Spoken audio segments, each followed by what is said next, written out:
Hello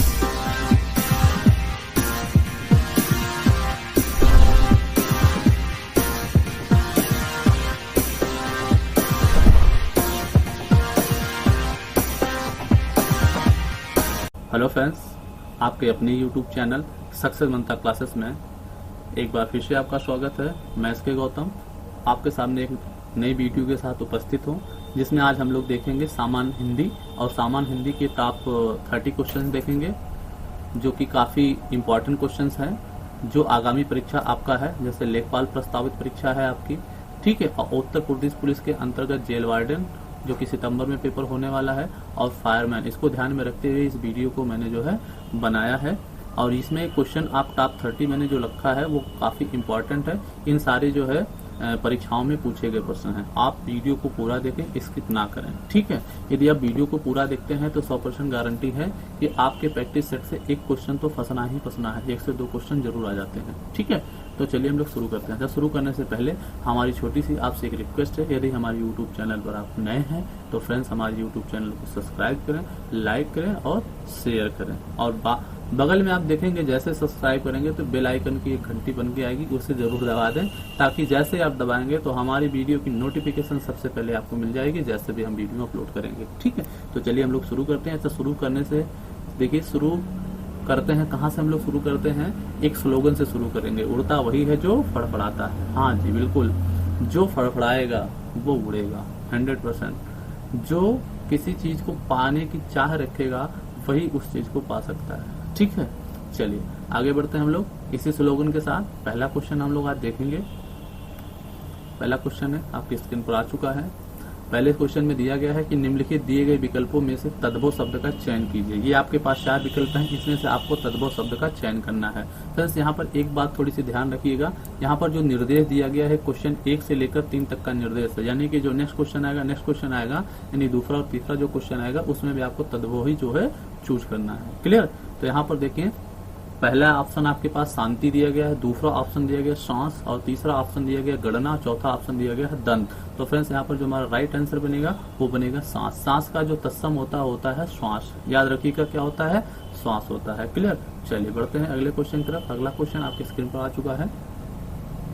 दूसरा question, यहाँ पर भी आपको तद्भव ही बताना है। ऑप्शन पहला दिया गया है कल्प, ऑप्शन दूसरा दिया गया है मधुर, ऑप्शन तीसरा दिया गया है प्रतिवाद, ऑप्शन चौथा गया है मौत। तो फ्रेंड्स यहाँ पर जो राइट आंसर बनेगा वो बनेगा आपका मौत। क्या बनेगा, मौत। मौत का जो तत्सम होता है मृत्यु। क्लियर। तो यहाँ पर राइट आंसर हमारा डी। चलिए बढ़ते हैं अगले क्वेश्चन की तरफ। अगला क्वेश्चन भी आपकी स्क्रीन पर आ चुका है। तीसरा क्वेश्चन काफी इंपॉर्टेंट क्वेश्चन है, मैं बार बार कह रहा हूँ आपसे।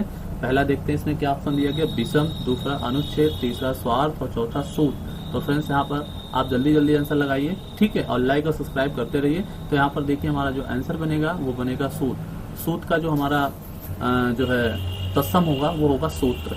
सूत्र का सूत्र होता है। क्लियर। तो यहाँ पर आंसर हमारा क्या बन जाएगा, डी। तद्भव हमारा होगा डी। चलिए बढ़ते हैं अगले क्वेश्चन की तरफ। अगला क्वेश्चन है, काफी इंपॉर्टेंट क्वेश्चन है, चौथा क्वेश्चन। यहाँ पर फ्रेंड्स फिर से एक बार आपको निर्देश दिया गया है। निर्देश एक बार ध्यान दीजिएगा। निर्देश में कहा गया है कि 4 और 6 यानी 4 नंबर के क्वेश्चन से लेकर 6 नंबर के क्वेश्चन तक का जो इसमें निर्देश दिया गया है वो आपको फॉलो करना है। निर्देश क्या है, फिर से पढ़ लेते हैं। निम्नलिखित वाक्यों में रेखांकित मुहावरे के सही अर्थ का चयन विकल्पों में से कीजिए। यानी कहने का मतलब एक मुहावरा दिया गया है आपको, और उस मुहावरे में कहीं पर जो है रेखांकित जो है चिन्ह है, उसी रेखांकित चिन्ह के ऊपर जो भी आपका जो है वाक्य लिखा गया है या शब्द लिखा गया, उसी का आपको अर्थ बताना है, ठीक है। तो मुहावरा हम लोग पढ़ लेते हैं। क्या लिखा गया, शिकारी की बंदूक से निकली एक ही गोली से वह शेर वहीं ढेर हो गया। तो फ्रेंड्स यहाँ पर जैसा कि आपको दिखाई दे रहा होगा, इस मुहावरे में लिखा है ढेर हो गया के नीचे रेखांकित भाग है, तो ढेर होने का आपको अर्थ बताना है। तो ऑप्शन पहला दिया गया जख्मी हो गया, ऑप्शन दूसरा दिया गया गिर गया, ऑप्शन तीसरा दिया गया डर गया, ऑप्शन चौथा दिया गया मर गया। तो फ्रेंड ढेर होने का मतलब वहीं पर गिर गया ना, वहीं पर गिर जाना या गिर गया। तो हमारा जो आंसर बनेगा वो आपका आंसर बनेगा बी। राइट आंसर, ढेर होने का आंसर क्या है, गिरने से, ठीक है। तो हमारा आंसर बनेगा बी ऑप्शन। क्लियर। चलिए बढ़ते हैं अगले क्वेश्चन की तरफ। अगला क्वेश्चन हमारा है 5वां क्वेश्चन। लिखा है बहुत मामूली है तुम व्यर्थ ही गर्म हो रहे हो। इस मुहावरे में भी रेखांकित भाग को आपको ढूंढना था और इसी का आपको अर्थ बताना है। तो गर्म हो रहे हो हमें मिल चुका है रेखांकित भाग, इसी का हमें अर्थ बताना। ऑप्शन पहला दिया गया क्रुद्ध होना, ऑप्शन दूसरा दिया गया चिंता करना, ऑप्शन तीसरा दिया गया घबराना, ऑप्शन चौथा दिया गया परेशान होना। तो यहाँ पर गर्म होने का आशय होता है क्रुद्ध होना, अर्थात हमारा आंसर कौन सा बनेगा, ए ऑप्शन। राइट आंसर हमारा ए ऑप्शन। क्लियर। चलिए बढ़ते हैं अगले क्वेश्चन की तरफ। अगला क्वेश्चन हमारा 6वां क्वेश्चन है। 6वां क्वेश्चन दिया गया कि भले व्यक्ति पर उंगली उठाने का साहस कोई नहीं कर सकता। यहाँ पर भी आपको एक मुहावरा दिया गया, उस मुहावरे में जो रेखांकित भाग है, ठीक है, उसी रेखांकित भाग का अर्थ आपको बताना था। तो उंगली उठाने का जो है अर्थ आपको बताना है। ऑप्शन पहला दिया गया है दोषारोपण करना, ऑप्शन दूसरा दिया गया इशारा करना, और ऑप्शन तीसरा दिया गया आक्रमण करना, ऑप्शन चौथा दिया गया विरोध प्रकट करना। तो फ्रेंड्स यहाँ पर जो हमारा राइट आंसर बनेगा वो बनेगा आपका ए ऑप्शन, यानी कि दोषारोपण करना। क्लियर। यानी उंगली उठाने का अर्थ हमारा है दोषारोपण से। तो हमारा जो राइट आंसर बनेगा वो ए ऑप्शन बनेगा। क्लियर। चलिए बढ़ते हैं अगले क्वेश्चन की तरफ। अगला क्वेश्चन हमारा है 7वां क्वेश्चन। लिखा है निम्नलिखित लोकोक्तियों के सही अर्थ का चयन दिए गए विकल्पों में से कीजिए। लोकोक्ति आपको दिया गया है, इसका आपको अर्थ इन तीन चार ऑप्शन दिए गए, उसमें से आपको ढूंढना है। तो लोकोक्ति क्या है पहले उसे पढ़ते हैं। लिखा है कहाँ राजा भोग कहाँ गंगू तेली, ये आपकी लोकोक्ति है। कहाँ राजा भोग कहाँ गंगू तेली, ये आपके पास लोकोक्ति है। और इसके 4 ऑप्शन दिए गए हैं, चारों ऑप्शन देखिए। पहला ऑप्शन क्या दिया गया है, लिखा है ऊट पटांग बात करना। दूसरा ऑप्शन दिया गया है राजा और सामान्य व्यक्ति की तुलना, और तीसरा ऑप्शन दिया गया राजा भोज और गंगू तेली के बीच तुलना करने का प्रयास करना, और चौथा आपको ऑप्शन दिया गया है आकाश पाताल का अंतर होना। तो कहाँ राजा भोज और कहाँ गंगू तेली, यानी कि एक राजा की बात कर रहा है और एक जो है प्रजा की बात कर रहा है। तो दोनों के बीच में जमीन आसमान का फर्क होता है, यानी कि कह सकते हैं हम आंसर इसका क्या होगा, डी आंसर आकाश पाताल का अंतर होना। तो यहाँ पर हमारा जो राइट आंसर बनेगा वो भी डी ऑप्शन बनेगा। क्लियर। चलिए आगे बढ़ते हैं अगले क्वेश्चन की तरफ। अगला क्वेश्चन हमारा है 8वां क्वेश्चन। आम के आम गुठलियों के दाम, ये आपका एक लोकोक्ति है। ठीक है, लोकोक्ति और मुहावरे में फ्रेंड्स दोनों में अंतर होता है, याद रखिएगा। पुरानी जो कहावतें होती हैं वो लोकोक्ति होता है, लोकोक्ति के अंदर से जो निकलता है वो आपका मुहावरा निकलता है, याद रखिए इस बात को। तो आम के आम गुठलियों के दाम, ये आपका एक लोकोक्ति है। ठीक है, इस लोकोक्ति का आपको क्या बताना है, अर्थ बताना है। ऑप्शन पहला दिया गया है मनमानी करना, ऑप्शन दूसरा दिया गया है नकली वस्तु देना, ऑप्शन तीसरा दिया गया दोहरा लाभ होना, ऑप्शन चौथा दिया गया बहुत चतुर व्यापारी बनना। तो फ्रेंड्स यहाँ पर आम के आम गुठलियों के दाम का मतलब ये होता है दोहरा लाभ होना। क्या होता है, दोहरा लाभ, यानी 2 लाभ हमको प्राप्त हो जाए तो आम के आम गुठलियों के दाम हो जाएगा। क्लियर। ये आपका मुहावरे का अर्थ जो बनेगा वो ऑप्शन सी बनेगा। राइट आंसर कौन सा बनेगा, ऑप्शन सी बन जाएगा। क्लियर। चलिए बढ़ते हैं अगले क्वेश्चन की तरफ। अगला क्वेश्चन है हमारा 9वां क्वेश्चन। ये भी काफी इंपॉर्टेंट क्वेश्चन है। ये कहावत और लोकोक्ति दोनों एक ही चीज समझ लीजिए। कहावत और लोकोक्ति दोनों एक ही चीज है, मुहावरा थोड़ा सा इससे हटके है, अलग होता है। क्लियर। तो यहाँ पर दिया गया है निम्नलिखित। अब यहाँ पर फिर से एक बार निर्देश देख लेते हैं। फिर निर्देश क्या दिया गया है, निर्देश दिया गया 9 और 11, यानी 9 नंबर का क्वेश्चन, 10 नंबर का क्वेश्चन और 11 नंबर के क्वेश्चन के लिए यही आपको जो है लोकोक्ति ही बताना है। ठीक है। अब लिखा निम्नलिखित प्रश्नों में कहावत के प्रचलित रूप का चयन कीजिए। कहावत का प्रचलित रूप का मतलब जो है लोकोक्ति का चयन करना है। इन 4 ऑप्शन में मुहावरा भी होगा, तो मुहावरा कई होंगे, 3 मुहावरे होंगे और एक लोकोक्ति होगा। हमें लोकोक्ति ढूंढना, मुहावरा नहीं ढूंढना है, याद रखिएगा इस बात को। क्लियर। तो यहाँ पर देखिए पहला ऑप्शन दिया गया घर का भेदी लंका ढाए। ठीक है। दूसरा ऑप्शन दिया गया है आपको लंका भेदी लंका ढाए। तीसरा ऑप्शन आपके पे दिया गया है बाबू लंका भेदी घर को ढाए। चौथा ऑप्शन आपके पास दिया गया है घर भेदी लंका ढाए। तो यहाँ पर जो हमारा लोकोक्ति होगा, अर्थात जो हमारा कहावत होगा, वो हमारा आंसर होगा पहला। ठीक है, घर का भेदी लंका ढाए। ये विभीषण के लिए प्रयोग किया गया था, घर का भेदी लंका ढाए। क्लियर। चलिए आगे बढ़ते हैं अगले क्वेश्चन की तरफ। अगला क्वेश्चन भी काफी इंपॉर्टेंट क्वेश्चन है। इसमें भी आपको बताना क्या है, कहावत ही बताना, अर्थात लोकोक्ति ही आपको ढूंढना है। पहला ऑप्शन देखिए क्या लिखा है, लिखा है चोर तेरी दाढ़ी में तिनका। दूसरा ऑप्शन है चोर की दाढ़ी में तिनका। तीसरा ऑप्शन है चोर दाढ़ी में तिनका। चौथा ऑप्शन है चोर की दाढ़ी में पाया, ठीक है, तिनका। तो यहाँ पर जो हमारा आंसर बनेगा वो बी ऑप्शन बनेगा, जैसा कि आपको देखने से ही लग रहा है। बी ऑप्शन बिल्कुल राइट आंसर है। ये हमारा लोकोक्ति है। क्या लोकोक्ति है, चोर की दाढ़ी में तिनका। क्लियर, चोर की दाढ़ी में तिनका। तो इस प्रकार से ये हमारा 10 क्वेश्चन हो गए। आगे हम लोग बढ़ते हैं 11वें क्वेश्चन की तरफ। देखिए 11वां क्वेश्चन में भी आपको जो है लोकोक्ति ही बताना है। ऑप्शन पहला दिया गया बांस ना रहेगा तो बांसुरी कैसे बजेगी। ऑप्शन दूसरा दिया गया रहे ना बांस बजेगी ना बांसुरी। तीसरा ऑप्शन ना रहेगा बांस और कैसे बजेगी बांसुरी। और चौथा ऑप्शन ना रहेगा बांस और ना बजेगी बांसुरी। तो फ्रेंड्स यहाँ पर जो हमारा लोकोक्ति सही लोकोक्ति जो है वो आपका है डी ऑप्शन में छिपा है, ना रहेगा बांस और ना ही बजेगी बांसुरी। क्लियर। तो हमारा जो आंसर बनेगा वो डी ऑप्शन यानी चौथा आंसर हमारा बनेगा राइट आंसर। क्लियर। तो चलिए बढ़ते हैं अगले क्वेश्चन की तरफ। अगला क्वेश्चन भी काफी इंपॉर्टेंट क्वेश्चन है, 12वां क्वेश्चन। यहाँ पर फिर से एक बार निर्देश आपको दिया गया है, ठीक है। निर्देश को ध्यान में रखिए। निर्देश में क्या दिया गया है, निर्देश में दिया गया 12 और 14 यानी 12 क्वेश्चन नंबर 12 क्वेश्चन नंबर 13 इन दोनों के लिए निर्देश दिया गया है। लिखा क्या है कि प्रत्येक वाक्य खंड के लिए विकल्पों से एक शब्द चुनिए। प्रत्येक वाक्य खंड के लिए विकल्पों में से एक शब्द चुनिए, यानी वाक्यांश के लिए एक शब्द के सीधे से बात है, वाक्यांश के लिए एक शब्द आपको ढूंढना है। यहाँ पर थोड़ा सा इसको कठिन भाषा में बना दिया है। तो यहाँ पर देखिए क्या दिया गया है, वाक्यांश लिखा है जो मरने वाला हो, जो मरने वाला हो इसके लिए एक आपको शब्द बताना है। ओके। ऑप्शन दिए गया अभी आपके पास, ऑप्शन क्या क्या दिया गया पढ़ लीजिए। ऑप्शन पहला दिया गया है, लिखा है मुमूर्ष। ऑप्शन दूसरा दिया गया है म्रियमाण और ऑप्शन तीसरा दिया गया मृत प्राय। ऑप्शन 14 दिया गया मरणासन यानी जो मरने वाला हो, ठीक है। इसके लिए एक आपको जो है शब्द बनाना है, तो वो आ जाएगा आंसर आपका मरणासन, ठीक है। मरणासन जो मरने वाला हो यानी कि जो मरने के एकदम कगार पर हो या मरने वाला हो बिल्कुल, ठीक है। ये बूढ़े व्यक्तियों के लिए ज्यादा प्रयोग में लाया जाता है, ठीक है। तो चलिए हम लोग बढ़ते हैं अगले क्वेश्चन पर। ये क्वेश्चन आपको समझ में आया होगा, चौथा। इसका आंसर क्या होगा, चौथा होगा 12वें क्वेश्चन का, ठीक है। चलिए आगे बढ़ते हैं अगले क्वेश्चन की तरफ। अगला क्वेश्चन हमारा है 13वां क्वेश्चन। जिस पर विजय प्राप्त कर ली हो, लिखा है जिस पर विजय प्राप्त कर ली हो, ठीक है।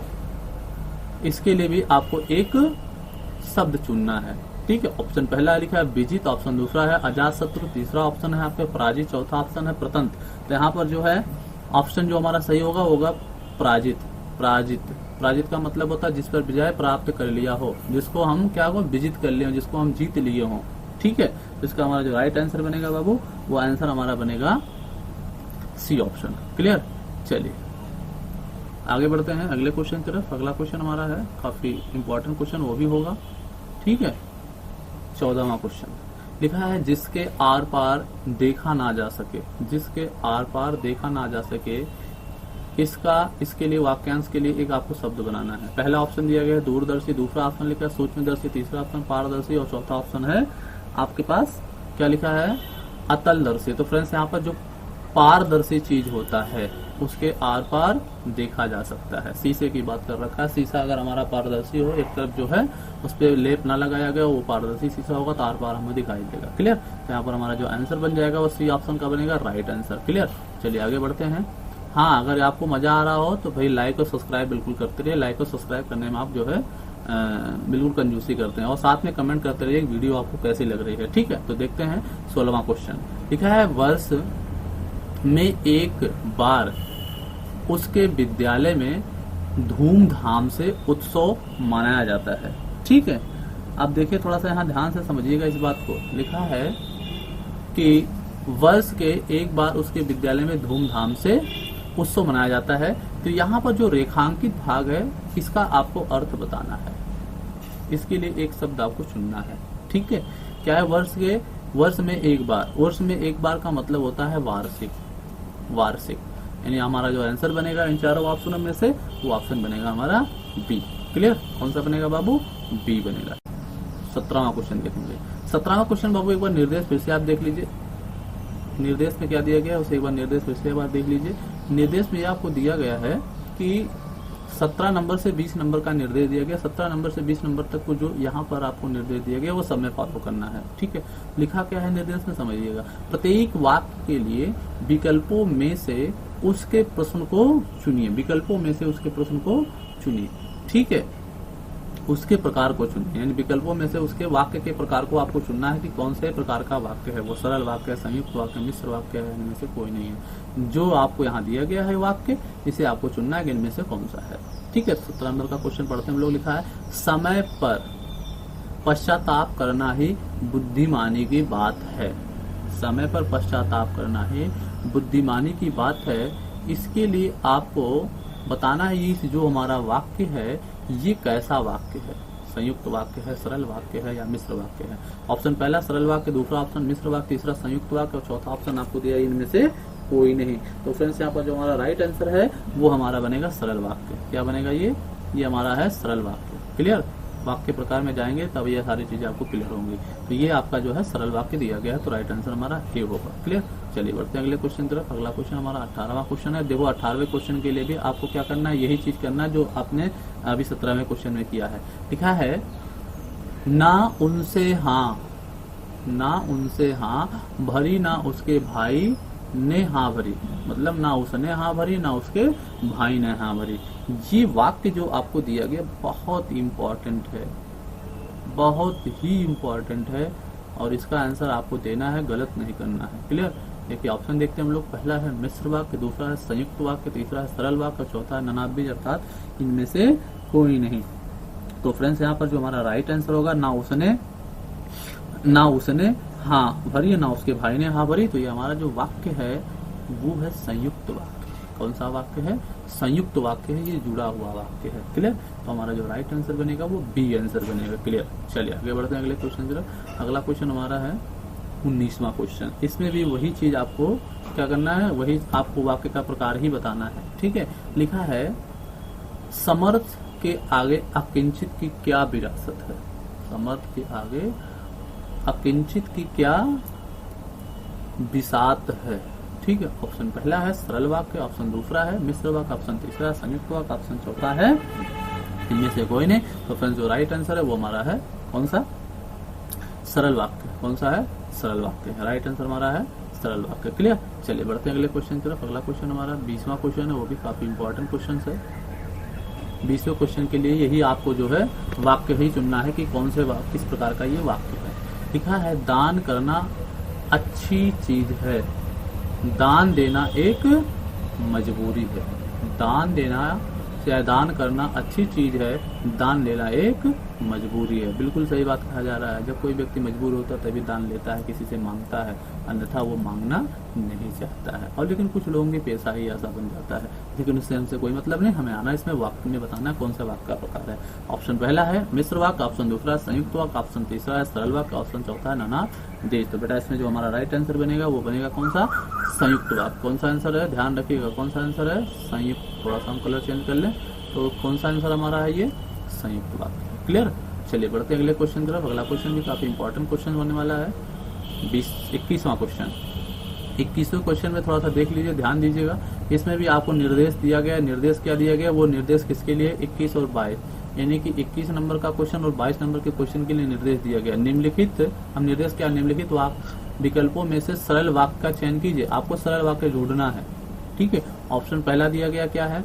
शहरों में बड़ी मशीनें होती हैं जबकि गाँव में हथकरघों से काम चल जाता है। ठीक है? ऑप्शन दूसरा देखते हैं, राष्ट्रीय स्वतंत्रता संग्राम के अनेक बच्चे या अनेक सच्चे योद्धाओं को हम भूल चुके हैं। ठीक है? तीसरा है ऑप्शन, प्रेमचंद जितने प्रसिद्ध अपने जीवन काल में थे उतने ही अब भी हैं। लास्ट ऑप्शन आपको दिया गया है, यानी चौथा ऑप्शन दिया गया है या डी ऑप्शन दिया गया है, आप जाने और आपका काम जाने, है ना? आप जाने और आपका काम जाने। तो यहाँ पर जो हमारा राइट आंसर होगा वो होगा आपका, क्या पूछा? सरल वाक्य पूछा, याद रखिएगा। तो सरल वाक्य यहाँ पर दिया गया है आपको, राष्ट्रीय स्वतंत्रता संग्राम के अनेक सच्चे योद्धा को हम भूल चुके हैं। अनेक सच्चे योद्धा को हम भूल चुके हैं। तो हमारा राइट आंसर है बाबू ये बी ऑप्शन में छिपा था। ठीक है? चलिए आगे बढ़ते हैं अगले क्वेश्चन की तरफ। चलिए देखते हैं 22वां क्वेश्चन। मैसी आई नहीं कि पूरे घर में खुशी की लहर दौड़ उठी। पहला ऑप्शन। दूसरा ऑप्शन है मेरा घर सब्जी मंडी से थोड़ी ही दूर पर है। तीसरा ऑप्शन है जो जैसा करता है वह वैसा पाता है। चौथा ऑप्शन है आपके पास वह 4 बजे पहुंचेगा जबकि मैं उससे आधा घंटे बाद पहुंचूं। ठीक है? या पहुंचा। ठीक? तो यहाँ पर बाबू हमें सरल वाक्य के बारे में पता करना था। कौन सा वाक्य? सरल वाक्य। तो यहाँ पर बी ऑप्शन में ही सरल वाक्य छिपा हुआ है। सरल वाक्य में देखिए कहीं पर किसी वाक्य के ऊपर ना निर्धारित होगा ना जुड़ा होगा किसी जो है आपके संबंध बोधक अव्यय से, ठीक है, तो वही वाक्य हमारा जो है ना जुड़ा होगा तभी होगा आपका सरल वाक्य, अगर जुड़ा होगा तो वो संयुक्त या तो हो जाएगा या तो आपका या तो मिश्र हो जाएगा। ठीक है, तो यहाँ पर लिखा है मेरा घर सब्जी मंडी से थोड़ी ही दूर पर है, यहाँ पर किसी भी संबंध बोधक अव्यय का प्रयोग नहीं किया गया है, यानी कनेक्ट होने वाले शब्द का कोई प्रयोग नहीं किया गया, इसलिए हमारा सरल वाक्य कौन सा है, बी ऑप्शन। ठीक है, राइट आंसर क्या होगा, बी ऑप्शन। चलिए अगले क्वेश्चन की तरफ बढ़ते हैं, अगला क्वेश्चन देख लेते हैं 23वां क्वेश्चन। 23वां क्वेश्चन देखिए क्या दिया गया है, 23वां और 25वें के लिए निर्देश है, इसको ध्यान दीजिएगा। निर्देश में आपको वही फॉलो करना जो इस क्वेश्चन में फॉलो करना, वही आगे वाले क्वेश्चन में भी निर्देश जो है लगेगा, यानी कि 23, 24 और 25 तीनों के लिए निर्देश दिया गया। नीचे प्रत्येक वाक्य में 4 शब्द तथा उसके सामने ABCD अक्षर लिखे गए हैं, इनमें से कोई एक शब्द वाक्य के संदर्भ में सही रूप का प्रयोग नहीं हुआ। वाक्य के संदर्भ में सही रूप का प्रयोग नहीं हुआ है, याद रखिएगा, सही रूप का प्रयोग नहीं हुआ। अगर कोई ऐसा शब्द है तो ज्ञात कीजिए उस शब्द के सामने लिखी संख्या ही आपका उत्तर, उस शब्द के सामने जो लिखी हुई यानी कि ABCD में से कुछ भी होगा वही आपका आंसर हो जाएगा। ठीक है, चलिए देखते हैं अब क्वेश्चन को पढ़ते हैं। क्वेश्चन क्या कह रहा है उसे देखते हैं। क्वेश्चन कह रहा है यह हेरा फेरी, यहाँ ध्यान दीजिए क्वेश्चन ये आपका, यह हेरा फेरी, फिर यहाँ पर देखिए हेरा फेरी के नीचे एक अंडरलाइन है, उसके सामने ए लिखा है, फिर लिखा है सोची, यानी कि ये ए ऑप्शन के लिए, फिर लिखा है सोची समझी नीति, ये बी ऑप्शन के लिए, के मध्य ये सी ऑप्शन के लिए है। ठीक है, की गई है, यहाँ पर फिर लिखा है आगे अन्यथा ये डी ऑप्शन के लिए, अब तक के वे लौट आते। ठीक है, ये आपके जो है किस ई ऑप्शन के लिए सभी उचित है, तो ई ऑप्शन आपको चूज करना था। ठीक है, तो यहाँ पर जो आपको गलती नजर आ रही है वो आपकी जो गलती है बाबू, वो गलती आपके पास है, यहाँ पर देखिए थोड़ा सा ध्यान दीजिएगा, गलती आपके सी ऑप्शन में छुपा है। किस ऑप्शन में, सी ऑप्शन में, थोड़ा ध्यान दीजिए, लिखा है यहाँ पर देखिए के मध्य, ये नहीं, या हेरा फेरी सोची समझी नीति के मध्य नहीं, नीति से लिखा है, या हेरा फेरी सोची समझी नीति, अब यहाँ पर देखो नीति के मध्य की गई अन्यथा अब तक वे वापस लौटा, तो यहाँ पर जो मध्य है ये थोड़ा सा गलत यहाँ पर रखा गया, रखना क्या चाहिए था, कौन सा शब्द रखना चाहिए था, उसे हम लोग पढ़ते हैं और समझ लेते हैं। यह हेरा फेरी सोची समझी नीति के तहत की गई है, यहाँ पर तहत होना चाहिए, मध्य के स्थान में क्या होना चाहिए, तहत होना चाहिए था, तब हमारा ऑप्शन जो है यानी कि ये जो हमारा वाक्य दिया गया वो गलत नहीं होता, लेकिन यहाँ पर मध्य देने की वजह से वाक्य हमारा गलत हो गया। आपको गलती ही ढूंढना था, तो हमारा जो आंसर बनेगा और राइट आंसर बनेगा सी। क्लियर, उसके ऑप्शन आपके आंसर क्या हो जाएंगे, यहाँ पर सी बनेगा। क्लियर, इसी प्रकार से आगे भी आपको ढूंढना है नेक्स्ट क्वेश्चन में भी। ठीक है, चलिए आगे बढ़ते हैं अगले क्वेश्चन के लिए। अगला क्वेश्चन हमारा है 24वां क्वेश्चन, पिता के आप पिता के लिए ए दिया गया संख्या, पत्र को बी ऑप्शन दिया गया, पढ़कर मेरी आंसू से आंखों से टप टप, ये सी है, आंसू बरसने डी है, और लगे सभी उचित है, तो ये आपका ऑप्शन ई के लिए होगा। अगर गलती कहीं पर भी नहीं है तो ऑप्शन ई को आपको टिक करना। अगर गलती किसी भी भाग में है उसके सामने जो आपको जो है ABCD ई में से कुछ भी दिया गया है वही आपका राइट आंसर बन जाएगा। तो यहाँ पर ध्यान से पढ़िए, वाक्य पूरा सही होना चाहिए। लिखा पिता के पत्र को पढ़कर मेरी आंखों से टपक आंसू बरसने लगे, मेरे आंखों से टप टप आंसू बरसने लगे। अब यहाँ पर थोड़ा देखिएगा, आंसू शब्द जो है यही गलत लिखा है, आंसू शब्द ही हमारा क्या लिखा है, गलत लिखा है, याद रखिए आंसू शब्द ही गलत लिखा है। यहाँ पर जो सा छोटा वाला है ये नहीं, ये गोला वाला सा रहेगा। ठीक है, इसी को हम बड़ा सा भी बोलते हैं, तो यहाँ पर यही गलती है आपकी, तो इसलिए हमारा जो यहाँ पर राइट आंसर बाबू बन जाएगा। इसके सामने क्या दिया गया आपको, डी, तो हमारा राइट आंसर कौन सा बनेगा, डी ऑप्शन बन जाएगा। क्लियर, चलिए आगे बढ़ते हैं। इसको क्वेश्चन को बहुत अच्छे से पढ़ना होता है तभी आप इसको सही कर पाएंगे, अन्यथा यहीं पर क्वेश्चन आप गलती होती है। और आप जानते हैं कि 30 क्वेश्चन आते हैं, अगर 1, 2 क्वेश्चन 3 क्वेश्चन आपने गलत कर दिया तो आप कंपटीशन में बाहर भी हो सकते हैं। ठीक है, तो इसलिए आप बहुत ध्यान से पढ़िए, बहुत इत्मीनान से पढ़िए और क्वेश्चन को सॉल्व करिए। चलिए आगे बढ़ते हैं 25वें क्वेश्चन की तरफ। लिखा है उसका कोई अन्य व्यक्ति से संपत्ति विवाद चल रहा है, उचित है। अब यहाँ पर देखिए इसमें कहाँ पर गलती छुपा है वो आपको ढूंढना है। ठीक है, यहाँ पर देखिए उसका कोई नहीं होना चाहिए, यही तो गलती मिल गई आपको। कोई नहीं किसी से होता है, उसका किसी से होता है, कोई नहीं उसका किससे होता है, किसी से होता है, याद रखिए किसी से होता है। उसका किसी अन्य व्यक्ति से संपत्ति का विवाद चल रहा है और सभी उचित है। ठीक है। यहाँ पर देखिए कोई जो शब्द दिया गया है गलत दिया गया, उसका कोई अन्य व्यक्ति से विवाद चल रहा, कोई के स्थान पर किसी व्यक्ति से किसी अन्य व्यक्ति से विवाद चल रहा, तो यहाँ पर किसी होना चाहिए था, तो हमारा आंसर सही होता, लेकिन यहाँ पर हमारा आंसर दिया गया गलती भी, तो इसके सामने क्या लिखा गया है, बी बाबू। हमारा राइट आंसर बन जाएगा कौन सा, बी ऑप्शन। क्लियर।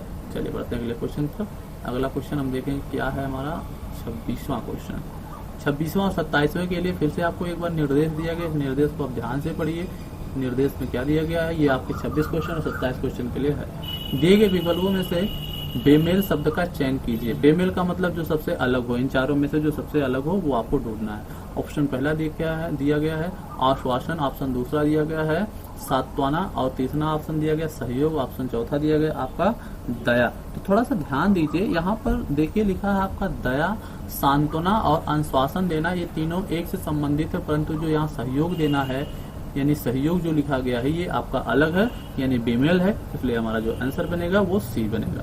अगले क्वेश्चन के लिए भी आपको बेमेल ही ढूंढना है। तो अगला क्वेश्चन देखेंगे। अगला क्वेश्चन हमारा है 27वां क्वेश्चन। घर, प्रियजन, परिवार, बच्चे, इसमें आपको सबसे अलग बताना है, अर्थात बेमेल बताना है। ठीक है, जिसका कोई मेल 3 ऑप्शन से ना हो तो वो ऑप्शन सबसे एक अलग हो। ठीक है, तो यहाँ पर बाबू लिखा है प्रियजन, बच्चे और परिवार, ये तीनों एक से संबंधित है, यानी परिवार से संबंधित है। यहाँ पर जो घर दिया गया ये सबसे अलग है, इसलिए हमारा जो राइट आंसर बनेगा वो बनेगा क्या, ए। क्या बनेगा, ए।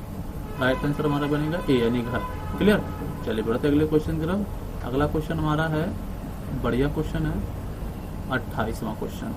अब देखिए यहाँ पर थोड़ा सा फिर से एक बार ध्यान दीजिए। निर्देश एक बार फिर से आपको मिल चुका है। निर्देश में क्या दिया गया और निर्देश को एक बार फिर से ध्यान दीजिए। निर्देश में आपको बाबू दिया गया है कि 28 और 30 के निर्देश है, यानी 28 क्वेश्चन, 29 क्वेश्चन, 30 क्वेश्चन, तीनों के निर्देश है। अब लिखा विकल्पों में से प्रयुक्त संधि के प्रकार का चयन कीजिए, यानी संधि आपको ढूंढना किस प्रकार की संधि है। अगर हम संधि की बात करें बेटा, तो संधि हमारे कितने प्रकार की होती है, 3 प्रकार की संधियां होती है। ध्यान रखिएगा कौन कौन सा है, स्वर संधि, व्यंजन संधि और आपका विसर्ग संधि। अब स्वर संधि की बात करें तो स्वर संधि के 5 भेद हैं। बाकी जो हमारा व्यंजन संधि उसमें नियम चलता है, रूल चलता है, और आपका जो विसर्ग संधि है उसमें भी नियम और रूल चलता है, उसके भाग नहीं होते हैं। ठीक है, तो यहाँ पर लिखा है दुस्तर। दुस्तर को बेटा अगर हम तोड़ दें 2 भागों में, इसका यानी खंडन कर दें या विच्छेद कर दें तो दुह प्लस तर हो जाएगा। और यहाँ पर देखिए दुह प्लस तर, थोड़ा ध्यान दीजिएगा, दुह प्लस तर। यहाँ पर देखिए बीच में लगा है क्या, विसर्ग, और विसर्ग में कौन सी संधि हो जाती है, विसर्ग संधि हो जाती है।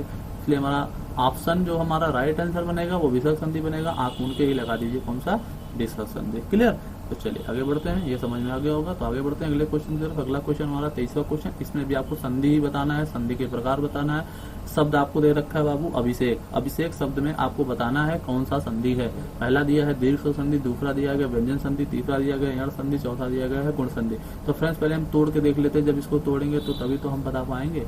ठीक है, यहाँ पर देखिए जहां पर भी आपको कटा पीटा वाला सा दिख जाए, खट्टी सा दिख जाए, तुरंत आपको आंसर क्या लगाना है, क्या आंसर लगाना है, व्यंजन संधि आंसर लगा देना है। ठीक है, क्या लगा देना आंसर, व्यंजन संधि लगा देना। ये जब टूटेगा तो ये वाला सा कुछ ये वाले सा में बदल जाता है, ध्यान रखिएगा, ये वाला सा इस वाले सा में कन्वर्ट हो जाता है। तो अभी प्लस से एक होगा लेकिन ये सा कन्वर्ट हो जाता है इसमें, और ये नियम किसका है, व्यंजन संधि का नियम है। इसलिए हमारा जो राइट आंसर बनेगा वो क्या बनेगा, व्यंजन संधि बनेगा, अर्थात बी ऑप्शन। क्लियर। देखिए बेटा ये 30वां क्वेश्चन आपको दिया गया, इस सेशन का सबसे लास्ट क्वेश्चन है। इसमें भी आपको बताना है संधि ही, संधि के प्रकार में से आपको बताना है। ठीक है, तो वाक्य क्या दिया गया उसे देख लेते हैं। वाक्य दिया गया आपका प्रांगमुख। ठीक है, जिस प्रकार से वांग आपने देखा हुआ वांगमय होता है उसी प्रकार से दिया है प्रांगमुख।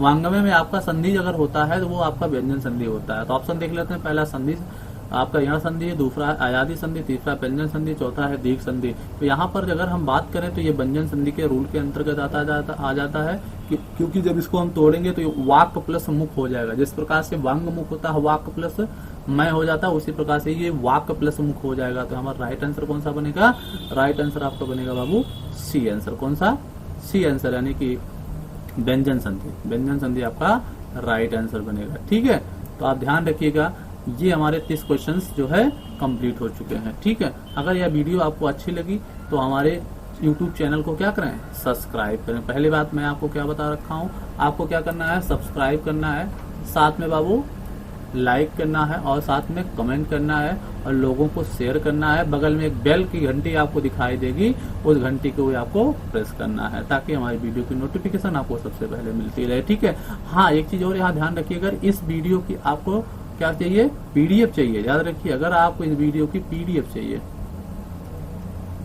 तो हमारा एक टेलीग्राम ग्रुप है जिसका नाम है सक्सेस मंत्रा क्लासेस, उस पर आप उसको ज्वाइन करें और ज्वाइन करने के बाद उस पर आपको इस वीडियो की पीडीएफ और अन्य वीडियो की भी पीडीएफ आपको वहां पर मिल जाएगी। ठीक है।